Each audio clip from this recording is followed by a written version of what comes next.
여러분, 혹시 이런 말을 들어보셨습니까? 착한 사람이 먼저 간다. 하늘도 참 무심하시지. 그 집안에 무슨 죄가 있길래? 젊은 사람이 세상을 떠나면 동네 어르신들이 꼭 이런 말씀을 하셨습니다. 어떤 분은 더 모진 말도 하셨지요. 전생에 지은 죄가 많아서 일찍 데려간 거라고요. 그 말을 들은 부모의 가슴은 두 번 무너집니다. 자식을 잃은 것이 한 번이고 그 아이가 죄인이 되는 것이 두 번입니다. 그런데 여러분, 만약 제가 정반대라고 말씀드리면 믿으시겠습니까? 젊어서 떠난 그 사람이 죄가 많아서가 아니라 오히려 빚이 가장 적었던 사람일 수 있다고 말씀드리면 어떠시겠습니까? 말도 안 되는 소리라고 서둘러 단정하지 말아 주십시오. 부처님께서는 이미 2500년 전에 이 질문에 답을 남겨두셨습니다. 수타니파타에 이런 말씀이 있습니다. 이 세상 사람의 목숨은 정해진 표식이 없어 언제 끝날지 알 수 없으며 짧고 괴로움과 묶여 있다. 목숨에는 표식이 없다고 하셨습니다. 누가 먼저 가고 누가 나중에 갈지 이마에 적혀 있지 않다는 뜻입니다. 그런데 우리는 왜 젊은 사람의 죽음 앞에서만 유독 이유를 찾으려 할까요? 그 이유를 찾는 마음 자체가 괴로움의 시작이라고 부처님은 말씀하십니다. 모든 것은 마음이 앞서가고 마음이 으뜸이며 마음에서 이루어진다. 떠난 사람을 어떻게 보느냐에 따라 남은 사람의 인생이 완전히 달라집니다. 오늘 이야기를 끝까지 들으시면 마음속에 답이 하나 떠오르실 겁니다. 왜 하필 그 사람이었는지, 그리고 남은 내가 무엇을 해야 하는지 말입니다. 지금 그리운 분이 계시다면 댓글에 그분 이름 한 글자만 남겨주십시오. 그 한 글자가 오늘 법문의 시작입니다. 먼저 불교에서 말하는 업이 무엇인지부터 바로잡아야 합니다. 많은 분들이 업을 벌이라고 생각하십니다. 그러나 부처님이 말씀하신 업은 벌이 아니라 흐름입니다. 내가 지은 행동이 씨앗이 되고 그 씨앗이 때가 되면 싹을 틔우는 것. 그것이 업입니다. 중생은 자기 업의 주인이며 업의 상속자이니 업이 중생을 나누어 귀하고 천하게 한다. 업의 상속자라는 말을 잘 보십시오. 우리는 부모의 재산을 물려받듯 자기가 지은 업을 물려받습니다. 남의 업을 대신 받는 일은 없습니다. 그러니 집안 탓, 조상 탓은 불교의 가르침이 아닙니다. 그렇다면 젊어서 떠난 사람은 어떤 업을 물려받은 것일까요? 부처님의 가르침을 종합하면 크게 세 가지 인연으로 나눌 수 있습니다. 첫째는 빚을 다 갚고 떠나는 인연입니다. 둘째는 이번 생의 역할이 처음부터 짧게 정해진 인연입니다. 셋째는 남은 사람을 깨우기 위해 온 인연입니다. 그리고 오늘은 여기에 두 가지 인연을 더 보태겠습니다. 넷째는 스스로 짧은 생을 택해서 온 인연입니다. 다섯째는 집안의 무거운 업을 홀로 짊어지고 끊어낸 인연입니다. 하나씩 풀어보겠습니다. 첫 번째 인연, 빚을 다 갚고 떠나는 인연입니다. 인과경에 이런 말씀이 있습니다. 전생의 일을 알고 싶거든 지금 받는 것을 보고 내 생의 일을 알고 싶거든 지금 짓는 것을 보라. 지금 받는 것을 보라고 하셨습니다.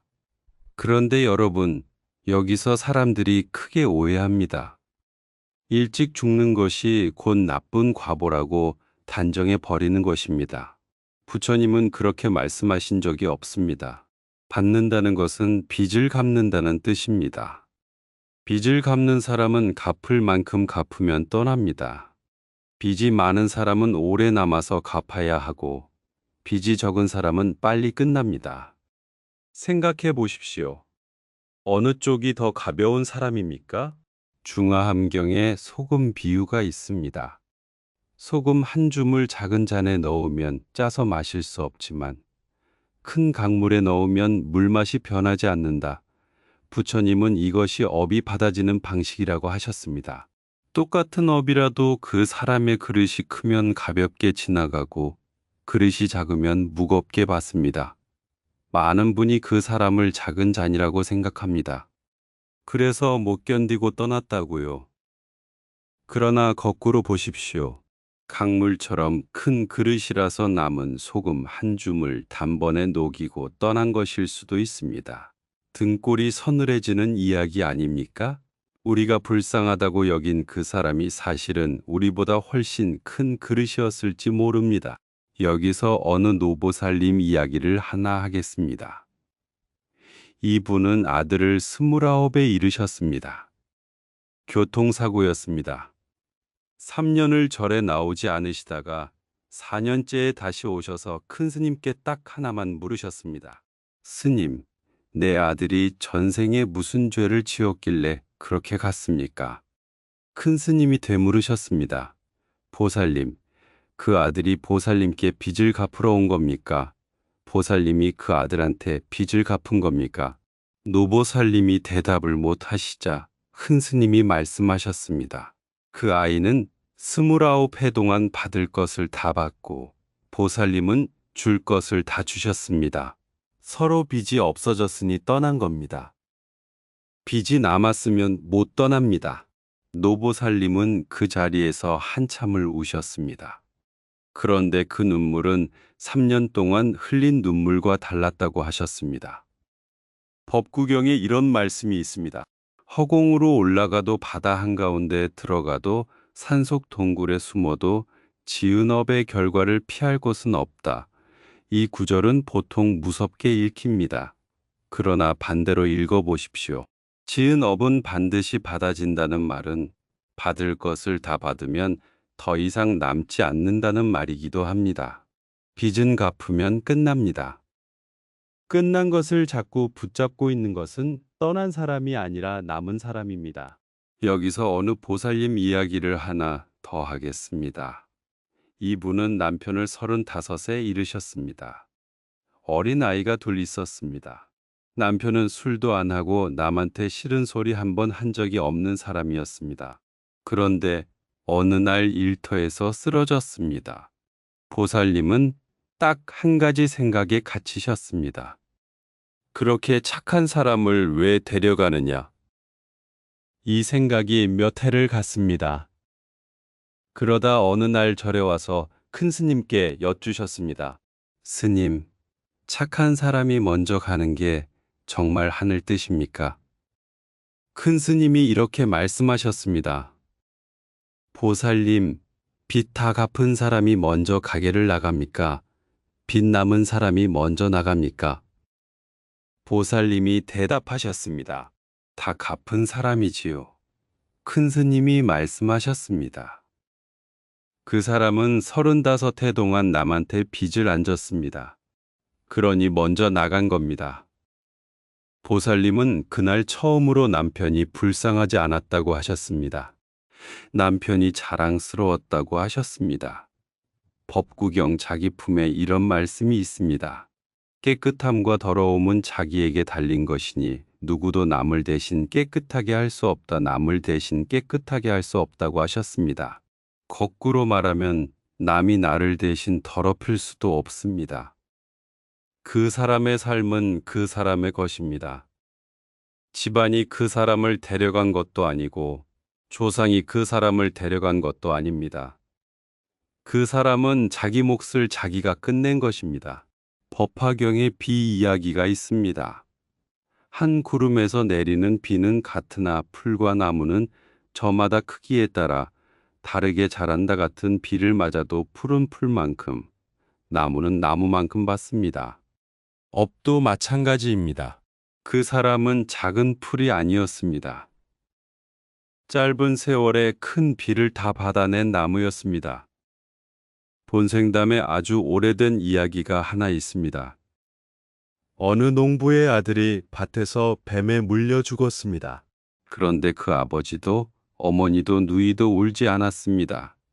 하늘의 신이 놀라서 내려와 물었습니다. 아들이 죽었는데 어찌 울지 않느냐고요. 아버지가 이렇게 답했습니다. 뱀이 낡은 허물을 벗고 가듯 그는 쓸모다한 몸을 버리고 갔으니 죽은 이는 친족의 울음을 알지 못한다. 허물을 벗고 갔다고 했습니다. 뱀은 허물을 벗을 때 울지 않습니다. 벗어야 할 때가 되어서 벗는 것입니다. 이 농부는 아들이 나쁜 업을 받았다고 하지 않았습니다. 다 쓴 몸을 놓고 갔다고 했습니다. 지금 이 영상을 보고 계신 분 중에 떠난 분을 아직도 불쌍한 사람으로 붙들고 계신 분이 있을 겁니다. 오늘 그 그림을 한 번만 바꿔보십시오. 불쌍한 사람이 아니라 먼저 끝낸 사람입니다. 지장경제 7품에는 사람이 떠난 뒤 49날 동안의 일이 나옵니다. 목숨을 마친 이는 49날 동안 친족이 복 지어주기를 바라며 그 뒤에는 업에 따라 과보를 받는다. 49날 동안 떠난 이가 바라는 것은 원망도 눈물도 아닙니다. 남은 사람이 복을 지어주는 것입니다. 여기서 또 하나 놀라운 점이 있습니다. 빚을 다 갚고 떠난 사람은 이 49날이 무겁지 않습니다. 남은 짐이 적으니까요. 오히려 남은 사람의 원망과 눈물이 그 사람의 발목을 잡습니다. 그래서 첫 번째 인연의 결론은 이것입니다. 젊어서 떠난 사람을 죄인으로 보지 마십시오. 그 사람은 빚이 적어서 먼저 끝낸 사람일 수 있습니다. 아들도 지켜주지 못하고 아버지도 친척도 지켜주지 못하니 죽음에 붙들린 이에게 피난처는 없다. 이 구절이 차갑게 들리십니까? 그러나 여기에는 위로가 숨어 있습니다. 누구도 지켜줄 수 없었다는 말은 당신이 못 지킨 것이 당신 탓이 아니라는 말입니다. 그날 내가 전화만 했더라면, 그날 내가 말렸더라면. 남은 분들이 평생 하시는 말입니다. 부처님은 그 자책에 분명히 선을 그으셨습니다. 아버지도 친척도 막을 수 없는 것이 죽음입니다. 두 번째 인연으로 넘어가겠습니다. 이번 생의 역할이 처음부터 짧게 정해진 인연입니다. 수타니파타 화살경에는 부처님이 죽음을 설명하신 비유가 연달아 나옵니다. 익은 과일이 언제 떨어질지 모르듯 태어난 사람은 언제나 죽음의 두려움 속에 있다. 익은 과일이라고 하셨습니다. 덜 익은 과일이 아닙니다. 부처님은 일찍 떨어진 과일을 썩은 과일이라고 하지 않으셨습니다. 익었기 때문에 떨어진다고 하셨습니다. 어떤 사람은 30에 익고 어떤 사람은 90에 익습니다. 젊어서 떠난 사람은 그 사람의 역할이 그만큼 빨리 익은 것입니다. 옹기장이가 빚은 질그릇이 결국은 모두 깨지듯 사람의 목숨도 그와 같다. 질그릇은 깨지라고 만든 것이 아닙니다. 쓰라고 만든 것입니다. 쓰임이 끝나면 깨집니다. 그러나 깨지는 것이 그릇의 실패는 아닙니다. 그릇의 가치는 얼마나 오래 갔느냐가 아니라 무엇을 담았느냐에 있습니다. 42장경에 이런 문답이 있습니다. 부처님이 제자들에게 사람의 목숨이 얼마 동안에 있느냐고 물으셨습니다. 한 제자는 며칠 사이에 있다고 했고 한 제자는 밥 한 끼 먹는 사이에 있다고 했습니다. 부처님은 둘 다 아직 도를 모른다고 하셨습니다. 마지막 제자가 이렇게 답했습니다. 사람의 목숨은 숨 한 번 내쉬고 들이쉬는 그 사이에 있다. 숨 한 번 사이입니다. 그렇다면 30해와 90해의 차이가 얼마나 될까요? 부처님이 보시는 눈에는 모두 한 호흡입니다. 우리가 긴 인생, 짧은 인생을 나누는 것은 사람의 셈법입니다. 그러면 짧은 생에는 무슨 의미가 있느냐고 물으실 겁니다. 법구경이 답합니다. 계를 지키지 않고 마음을 모으지 못한 채 100년을 사는 것보다 바르게 하루를 사는 것이 낫다. 100년보다 하루가 낫다고 하셨습니다. 부처님은 실제로 생의 가치를 길이로 재지 않으셨습니다. 하루라도 바르게 산 사람이 100년을 흐리게 산 사람보다 앞선다는 것입니다. 생겨나고 사라지는 이치를 보지 못하고 100년을 사는 것보다 그 이치를 보고 하루를 사는 것이 낫다. 여기서 어느 가정 이야기를 하나 하겠습니다. 어느 집의 막내딸이 24살의 병으로 떠났습니다. 이 집은 유산 문제로 형제들이 몇 해를 서로 말도 안 하고 지냈습니다. 그런데 막내가 아프기 시작하자 병실에 하나둘 모이기 시작했습니다. 그런데 막내가 한 사람씩 따로 불러서 같은 말을 했답니다. 나 가기 전에 오빠하고 언니가 밥 한번 같이 먹는 거 보고 싶다고요. 막내가 떠나기 한 달 전에 온 가족이 병실에서 밥을 먹었습니다. 막내가 떠난 뒤 어머니가 절에 오셔서 말씀하셨습니다. 스님, 우리 막내가 그렇게 가려고 우리 집에 온 것 같습니다. 싸우던 형제들을 다 모아놓고 갔습니다. 24해 동안 그 아이 역할이 그거였나 봅니다. 여러분, 이 어머니의 말씀이 곧 두 번째 인연입니다. 역할이 끝났기 때문에 떠난 것입니다. 유마경의 몸을 설명한 구절이 있습니다.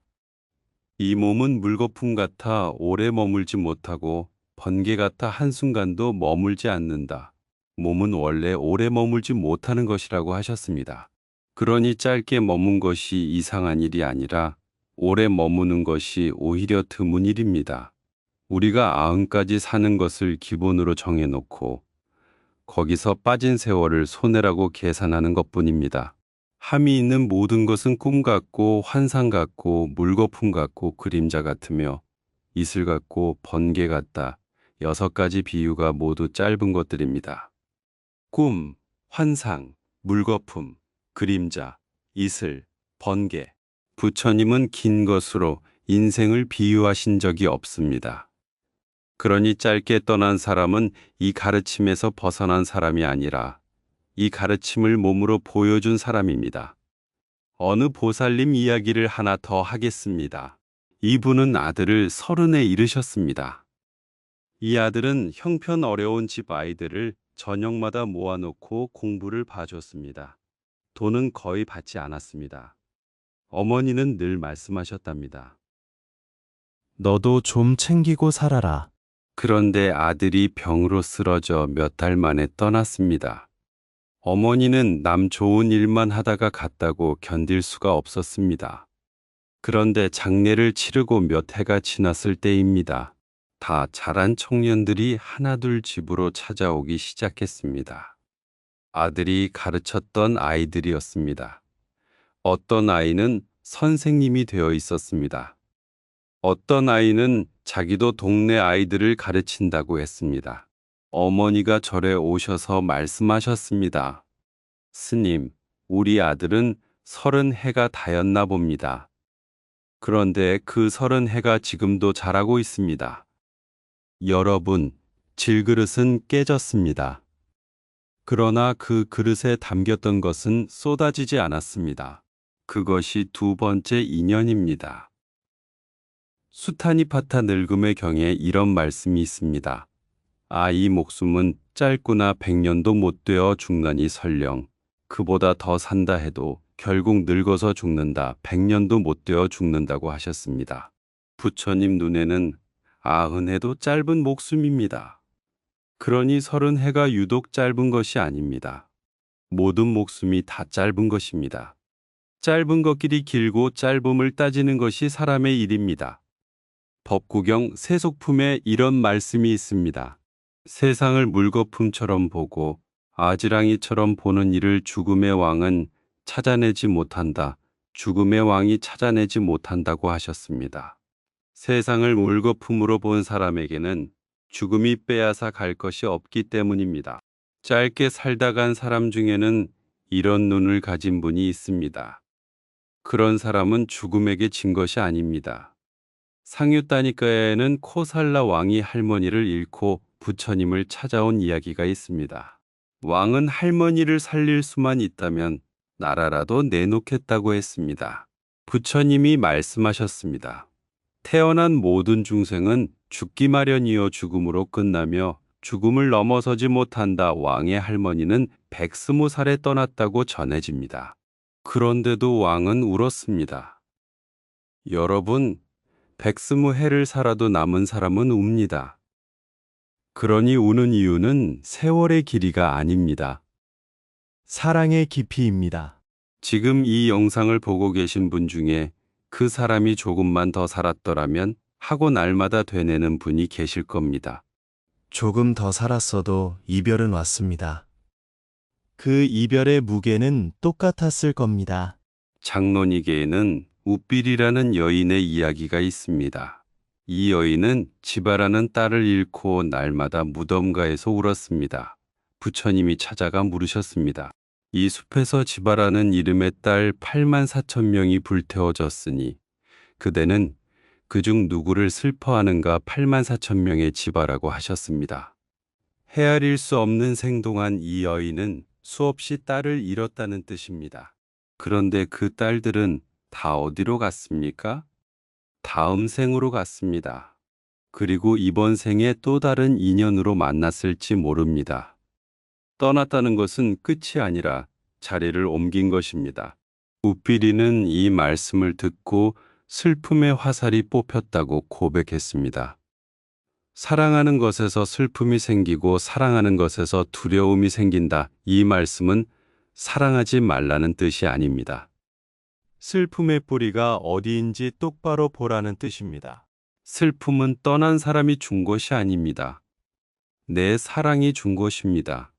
그러니 슬픔을 없애는 길은 떠난 사람을 원망하는 것도 하늘을 원망하는 것도 아닙니다. 내 사랑을 어떻게 바꿀 것인가의 문제입니다. 세 번째 인연입니다.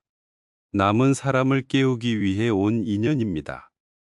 세 가지 중에 가장 놀라운 이야기입니다.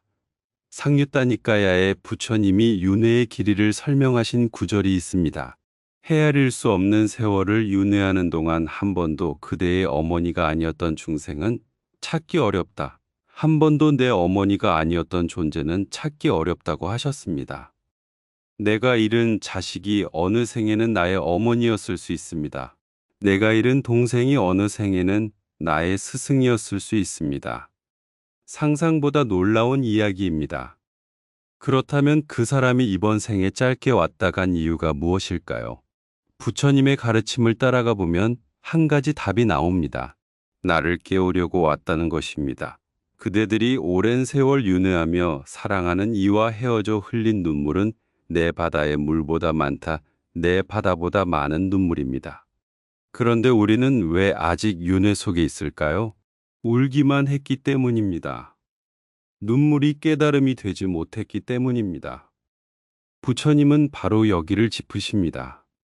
세상은 끊임없이 불타고 있는데 무엇이 우습고 무엇이 즐거운가 어둠 속에 있으면서 왜 등불을 찾지 않는가? 왜 등불을 찾지 않느냐고 하셨습니다.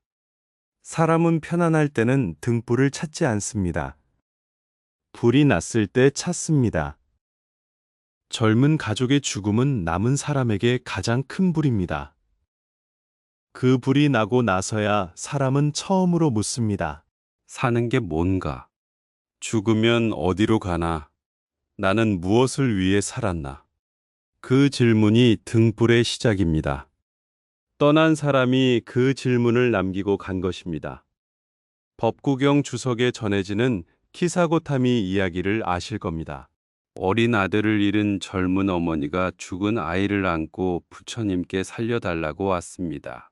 부처님은 죽은 사람이 한 명도 나오지 않은 집에서 겨자씨 한 줌을 얻어오면 살려주겠다고 하셨습니다. 여인은 온 마을을 돌았습니다. 겨자씨는 집집마다 있었습니다. 그러나 죽은 사람이 없는 집은 단 한 집도 없었습니다. 해가 질 무렵 여인은 아이를 내려놓았습니다. 그리고 부처님께 말했습니다. 겨자씨는 구하지 못했지만 다른 것을 얻었습니다. 이 여인은 훗날 깨달음을 얻은 비구니가 되었습니다. 여러분, 이 아이는 몇 해 살지 못했습니다. 그러나 이 아이가 어머니를 깨달음으로 데려갔습니다. 죽음 없는 경지를 보지 못하고 100년을 사는 것보다 그 경지를 보고 하루를 사는 것이 낫다. 이 구절이 바로 키사고타미에게 주신 말씀으로 전해집니다. 그러나 그 아이로 인해 어머니는 죽음 없는 경지를 보았습니다. 짧은 생이 긴 생을 구한 것입니다. 여기서 어느 거사님 이야기를 하나 더 하겠습니다. 이분은 동생을 33세 잃으셨습니다. 동생이 떠난 뒤 이분은 술로 3년을 보내셨습니다. 왜 착한 동생이 가고 못난 내가 남았느냐는 것이었습니다. 어느 날 절에 오셔서 그 말씀을 드리자 큰 스님이 되물으셨습니다. 거사님, 동생이 살아있을 때 거사님은 술을 안 드셨습니까? 거사님은 그때도 드셨다고 했습니다. 그러자 큰 스님이 말씀하셨습니다. 그러면 동생은 거사님 술 드시는 것을 보다가 간 겁니다. 동생이 거사님께 남긴 숙제가 뭔지 아직도 모르시겠습니까? 거사님은 그날 이후로 술을 끊으셨습니다. 그리고 동생 이름으로 매달 쌀을 보시하기 시작하셨습니다. 나중에 이렇게 말씀하셨습니다. 동생이 나를 사람 만들려고 먼저 간 것 같다고요. 여러분, 이것이 세 번째 인연입니다. 마음은 화가와 같아서 온갖 세상을 그려내니 세상 모든 것이 마음에서 지어지지 않은 것이 없다. 마음이 세상을 그린다고 하셨습니다. 같은 죽음을 두고 어떤 사람은 원망을 그리고 어떤 사람은 깨달음을 그립니다. 그림을 바꾸는 것은 떠난 사람이 아닙니다. 붓을 든 나입니다. 동생의 죽음이 거사님을 망친 것이 아니라 거사님의 마음이 3년 동안 지옥을 그렸던 것입니다. 어느 보살님 이야기를 하나 더 하겠습니다. 이분은 딸을 26에 잃으셨습니다. 딸은 주말마다 어느 요양원에 가서 어르신들 말벗을 해드렸습니다. 어머니는 그게 못마땅했습니다. 그러다 딸이 사고로 떠났습니다. 장례식장에 낯선 어르신들이 지팡이를 짚고 찾아왔습니다. 어떤 할머니는 영정 앞에서 한참을 우셨습니다. 내 말을 끝까지 들어준 사람은 그 아이뿐이었다고요. 어머니는 그날 처음 알았습니다. 자기 딸이 어떤 사람이었는지를요. 그리고 몇 달 뒤 어머니가 그 요양원에 갔습니다. 딸이 앉던 자리에 앉아 그 할머니 말벗이 되어 드렸습니다. 지금도 주말마다 가십니다. 어머니가 절에서 이렇게 말씀하셨습니다. 스님, 나는 60평생 남 이야기를 들어본 적이 없었습니다. 우리 딸이 나한테 그걸 가르치고 갔습니다. 여러분, 이 어머니는 딸이 떠나기 전까지 한 번도 남을 위해 산 적이 없다고 하셨습니다. 딸이 그 문을 열고 간 것입니다. 장론이계에는 빠따짜라라는 비구니 이야기가 있습니다. 이분은 하루 사이에 남편과 두 아들과 부모와 형제를 모두 잃었습니다. 미쳐서 옷도 걸치지 못한 채 거리를 헤매다 부처님을 만났습니다. 그리고 훗날 깨달음을 얻어 자식 잃은 어머니 500명을 가르쳤습니다. 그때 하신 말씀이 이것입니다. 온 길도 모르고 갈 길도 모르면서 어디서 왔는지 모르는 그 아이를 두고 그대는 무엇을 그리 슬퍼하는가, 어디서 왔는지 모른다고 했습니다. 우리는 자식이 내 몸에서 나왔다고 생각합니다. 그러나 그 아이의 마음은 내 몸에서 나온 것이 아닙니다. 헤아릴 수 없는 생을 건너서 잠시 내 집에 온 것입니다. 빠따짜라는 그것을 직접 겪은 사람입니다. 그래서 이 말이 무겁습니다. 키사고 타미도 훗날 이렇게 고백했습니다. 나는 슬픔의 화살을 뽑았고 짐을 내려놓았으며 해야 할 일을 다 마쳤다. 아이를 안고 온 마을을 돌던 그 여인이 이렇게 말했습니다. 아이는 돌아오지 않았습니다. 그런데도 화살이 뽑혔습니다. 화살을 뽑는 일은 떠난 사람이 돌아오는 것과 상관이 없습니다. 남은 사람의 마음에서 일어나는 일입니다.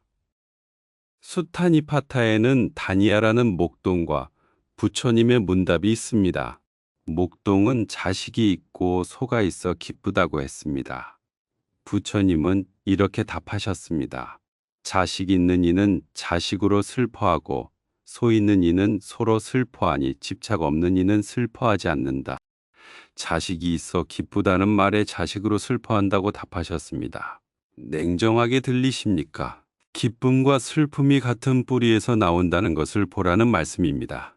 그 사람 때문에 웃었던 날이 있었다면 우는 날도 옵니다. 둘은 한 묶음입니다.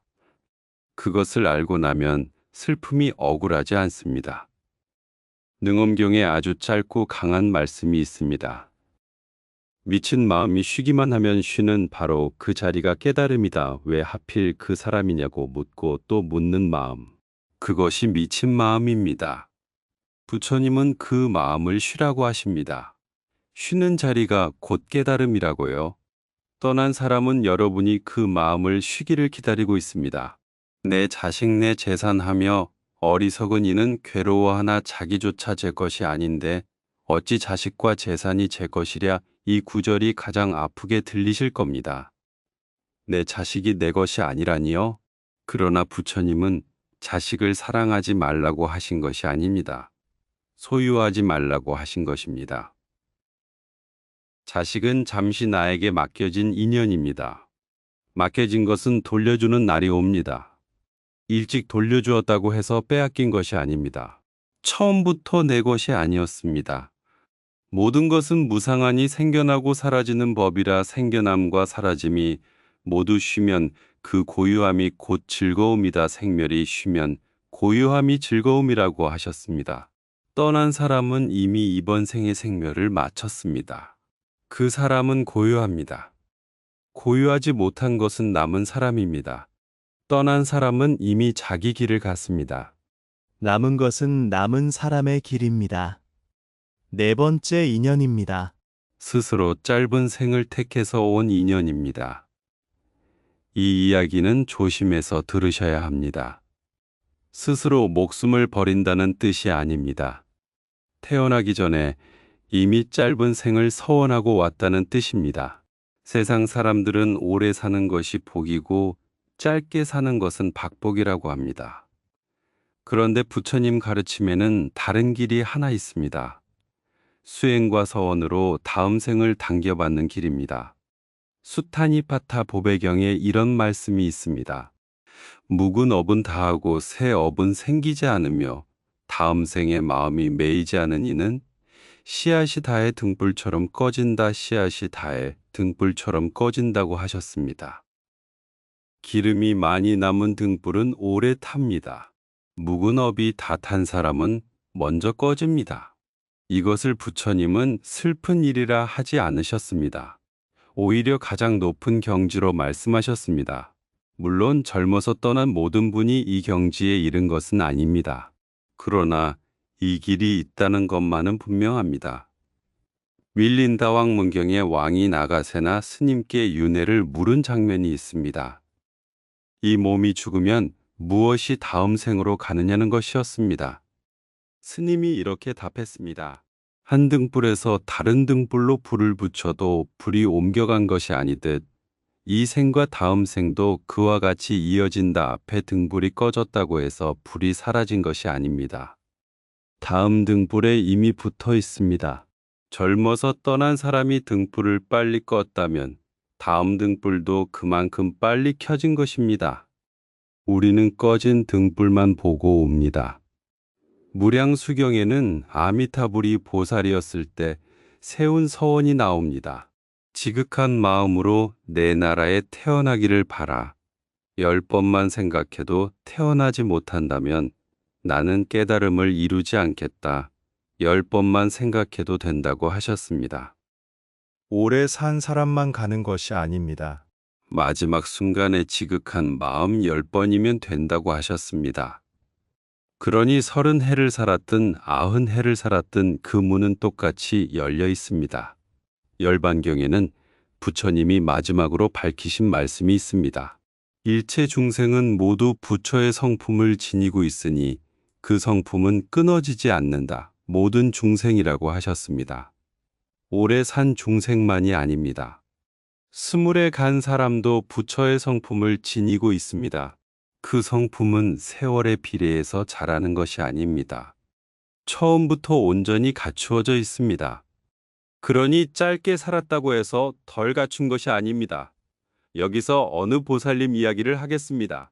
이분의 딸은 어릴 때부터 혼자 법당에 앉아 있기를 좋아했습니다. 어머니는 젊은 애가 무슨 절이냐고 걱정하셨습니다. 그 딸이 28배 병으로 떠났습니다. 떠나기 며칠 전 딸이 어머니 손을 잡고 말했습니다. 엄마, 나는 이번에 할 거 다 한 것 같아. 다음에 더 좋은 데서 만나. 어머니는 그때 그 말을 이해하지 못했습니다. 몇 해가 지나고 어머니가 법당에서 큰 스님께 여쭈셨습니다. 스님, 우리 딸이 그때 무슨 말을 한 겁니까? 큰 스님이 말씀하셨습니다. 보살님, 그 아이는 자기가 왜 왔는지 알고 있었던 겁니다. 알고 온 사람은 할 일을 마치면 머뭇거리지 않습니다. 어머니는 그제야 딸이 남긴 말을 받으셨습니다. 다음에 더 좋은 데서 만나자는 말을요. 어느 거사님 이야기도 하나 하겠습니다. 이분의 아들은 절에 가본 적이 없었습니다. 그런데 늘 남을 먼저 챙기는 아이였습니다. 버스에서 자리를 양보하고 무거운 짐 든 노인을 보면 들어다 드렸습니다. 그 아들이 30에 떠났습니다. 거사님은 아들이 불교를 몰라서 어디로 갔을지 걱정이 되셨습니다. 큰 스님이 말씀하셨습니다. 거사님, 그 아이는 32해 동안 자리를 양보하는 수행을 했습니다. 자기도 모르고 한 수행입니다. 여러분, 수행은 법당에서만 하는 것이 아닙니다. 남 먼저 챙긴 한 해가 전부 수행입니다. 육조단경에 이런 말씀이 있습니다. 미혹할 때는 스승이 건네주지만 깨달으면 스스로 건넌다. 젊어서 떠난 사람 중에는 이미 스스로 건넌 사람이 있습니다. 그런데 남은 사람은 그 사람이 물에 빠졌다고 생각합니다. 그래서 밤마다 강가에서 웁니다. 그 사람은 이미 건너편에 있습니다. 방일하지 않음은 죽음 없는 길이요 방일은 죽음의 길이니 방일하지 않는 이는 죽지 않는다. 하루를 허투루 쓰지 않았던 사람은 죽지 않는다는 것입니다. 몸은 갔어도 그 사람이 한 일은 죽지 않습니다. 네 번째 인연의 결론입니다. 짧은 생은 박복한 생이 아닙니다. 어떤 사람에게는 스스로 택한 가장 빠른 길입니다. 지금 이 영상을 보고 계신 분 중에 그 사람이 너무 일찍 가서 아무것도 못 이루고 갔다고 생각하시는 분이 계실 겁니다. 그 사람은 이루고 갔습니다.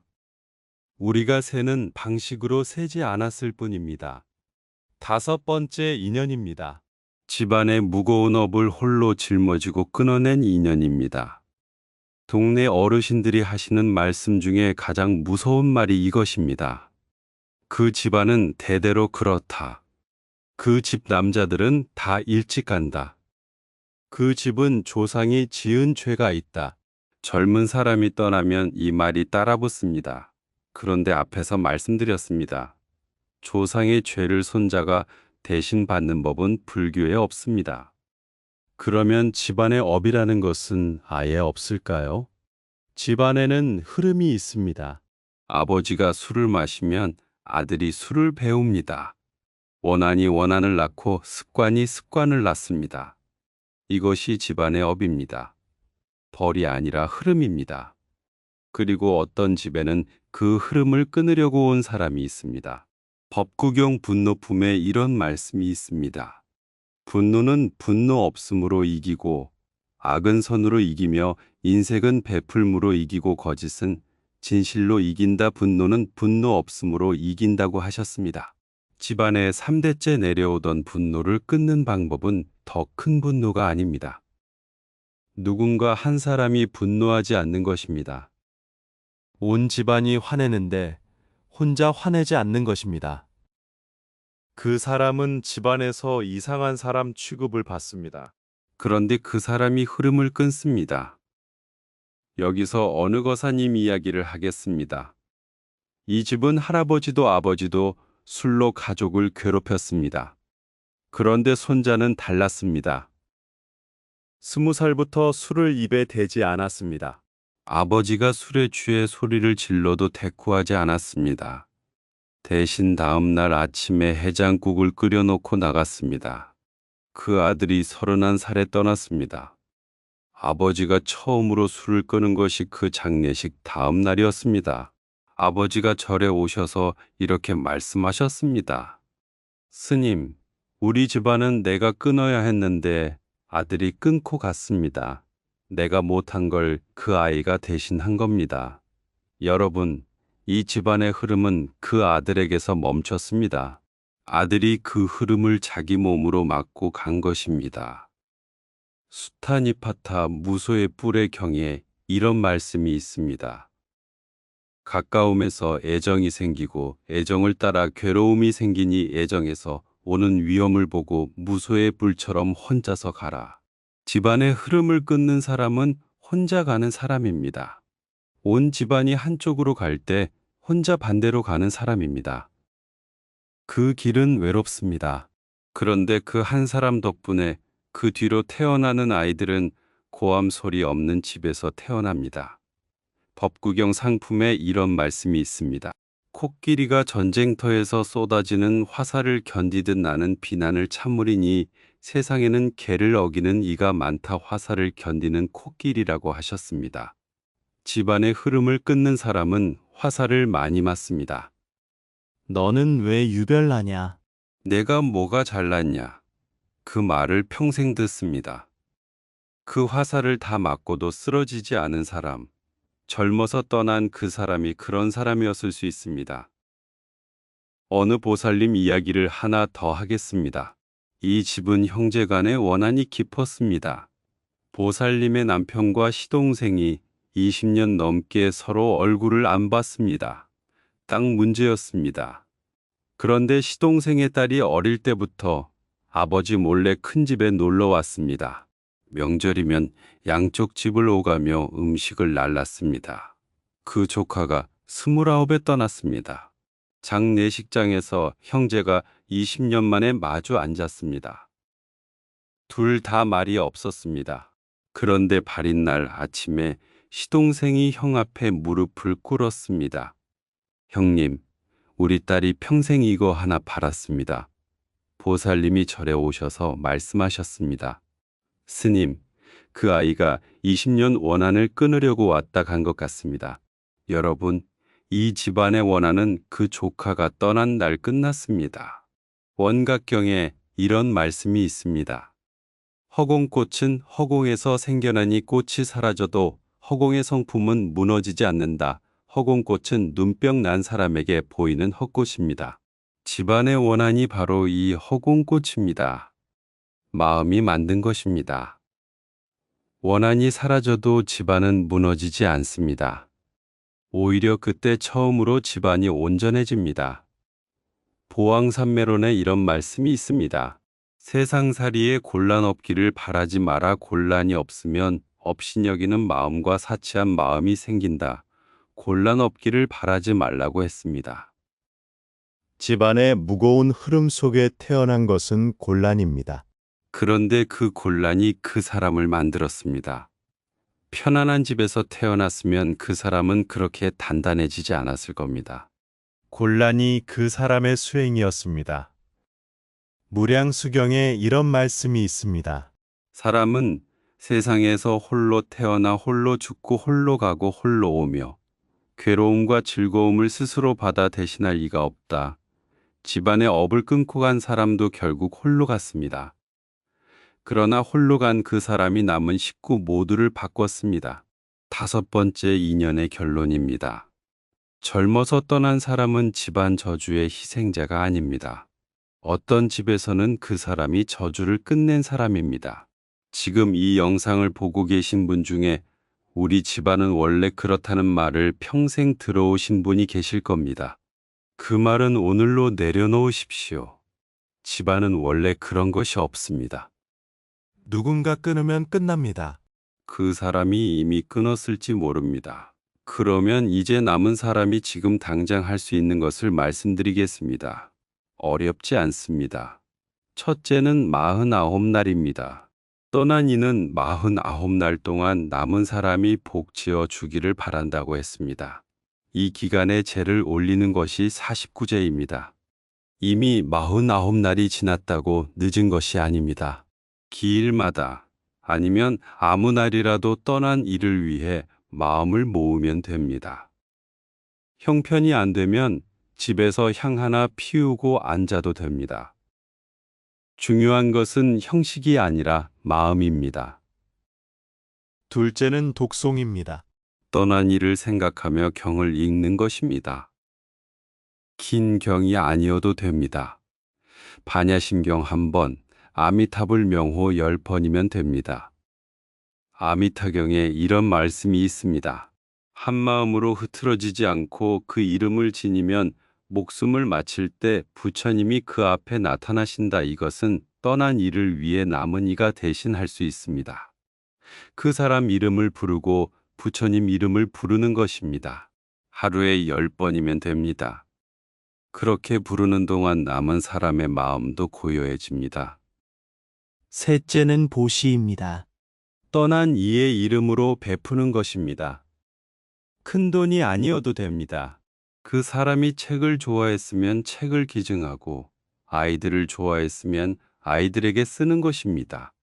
법구경 화양품에 이런 말씀이 있습니다. 쌓인 꽃더미에서 많은 꽃다발을 엮어내듯 사람으로 태어난 이는 많은 선한 일을 지어야 한다. 떠난 사람은 이제 꽃다발을 엮을 손이 없습니다. 남은 사람에게 손이 있습니다. 그 손으로 떠난 이의 목까지 엮는 것이 회양입니다. 자바함경에 눈먼 거북이 이야기가 있습니다. 눈먼 거북이가 100년에 한 번 떠올라 바다를 떠다니는 나무 구멍에 머리를 넣기보다 사람 몸 받기가 더 어렵다. 사람 몸 받기가 그렇게 어렵다고 하셨습니다. 여러분은 지금 그 어려운 몸을 가지고 계십니다. 그 몸으로 할 수 있는 일을 하는 것, 그것이 떠난 이에게 드리는 가장 큰 선물입니다. 넷째는 죽음을 기억하는 것입니다. 앙구따라니까야에 이런 말씀이 있습니다. 숨 한 번 내쉬고 들이쉬는 동안만이라도 가르침을 새기며 죽음을 기억하는 이는 방일하지 않는 사람이다. 떠난 이가 남은 사람에게 준 가장 큰 선물이 이것입니다. 나도 간다는 것을 알게 된 것입니다. 그것을 알면 오늘 하루를 함부로 쓰지 못합니다. 그렇게 사는 하루하루가 전부 떠난 이를 위한 회양입니다. 지금 이 영상을 보고 계신 분 중에 오늘 당장 무엇부터 해야 할지 모르시는 분이 계실 겁니다. 오늘 밤 자기 전에 그 사람 이름 1번, 부처님 이름 10번, 그것부터 하십시오. 육조단경에 이런 말씀이 있습니다. 등불 하나가 천년의 어둠을 없애고 지혜 하나가 만년의 어리석음을 없앤다. 몇 해를 울었든 상관없습니다. 오늘 등불 하나를 켜면 그 어둠은 오늘 겉입니다. 이제 정리하겠습니다. 젊어서 떠난 사람은 어떤 업보를 짊어진 사람일까요? 부처님의 가르침으로 보면 죄가 많은 사람이 아닙니다. 빚을 다 갚은 사람이고 역할을 다 마친 사람이고 남은 사람을 깨우고 간 사람입니다. 그리고 스스로 택한 짧은 길을 간 사람이고 집안의 무거운 고리를 끊고 간 사람입니다. 그러면 남은 사람이 할 일은 무엇일까요? 원망이 아닙니다. 회양입니다. 울고 슬퍼하는 것으로는 마음의 평안을 얻을 수 없으니 괴로움만 더 생기고 몸만 상할 뿐이다. 부처님은 울지 말라고 하신 것이 아닙니다. 울어서는 평안에 닿지 못한다고 하신 것입니다. 울음 다음에 할 일이 있다는 뜻입니다.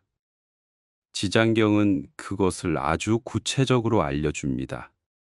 떠난 이를 위해 공덕을 지으면 7목 중 1몫은 떠난 이에게 가고 6몫은 산 사람이 얻는다. 떠난 사람 이름으로 선한 일을 하면 1몫은 떠난 사람에게, 6몫은 산 사람에게 간다고 하셨습니다. 여러분, 부처님이 왜 이렇게 정하셨을까요? 떠난 사람은 이미 빚을 갚았기 때문에 많이 필요하지 않습니다. 그래서 6몫을 남은 사람에게 주신 것입니다. 회양은 떠난 사람을 위한 것 같지만 사실은 남은 사람을 살리는 길입니다. 원한은 원한으로 결코 풀리지 않고 원한을 내려놓을 때 풀리니 이것은 변하지 않는 진리다. 하늘을 원망하고 의사를 원망하고 그날의 나를 원망하는 마음, 그 원한으로는 아무것도 풀리지 않습니다. 내려놓을 때 풀립니다. 내려놓는다는 것은 있는 것이 아닙니다. 그 사람을 원망의 자리에서 감사의 자리로 옮기는 것입니다. 법구경 안락품에 이런 말씀이 있습니다. 원한을 품은 사람들 가운데 있으면서도 원한 없이 참으로 행복하게 살자 원한 가운데서 원한 없이 살자고 하셨습니다. 주변에서 아직도 그 집안이 어떻다, 그 사람이 어땠다 하는 말을 할 겁니다. 그 말들 한가운데서 원한 없이 사는 것입니다. 그것이 떠난 이를 가장 잘 지키는 길입니다.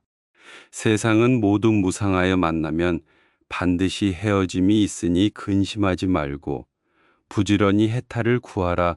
부처님이 열반에 드시기 직전에 남기신 말씀입니다. 만나면 반드시 헤어진다고 하셨습니다. 그러니 헤어짐은 벌이 아니라 만남의 짝입니다. 만난 것이 복이었다면 헤어진 것도 그 복의 일부입니다.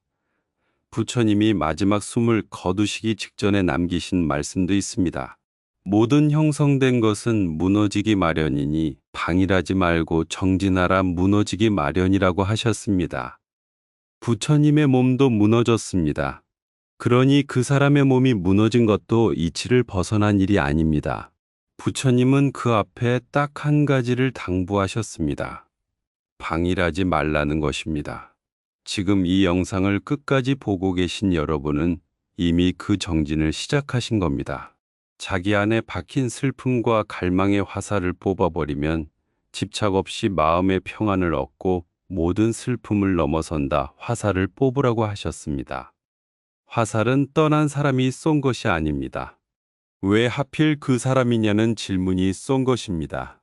오늘 그 질문에 답을 드렸습니다.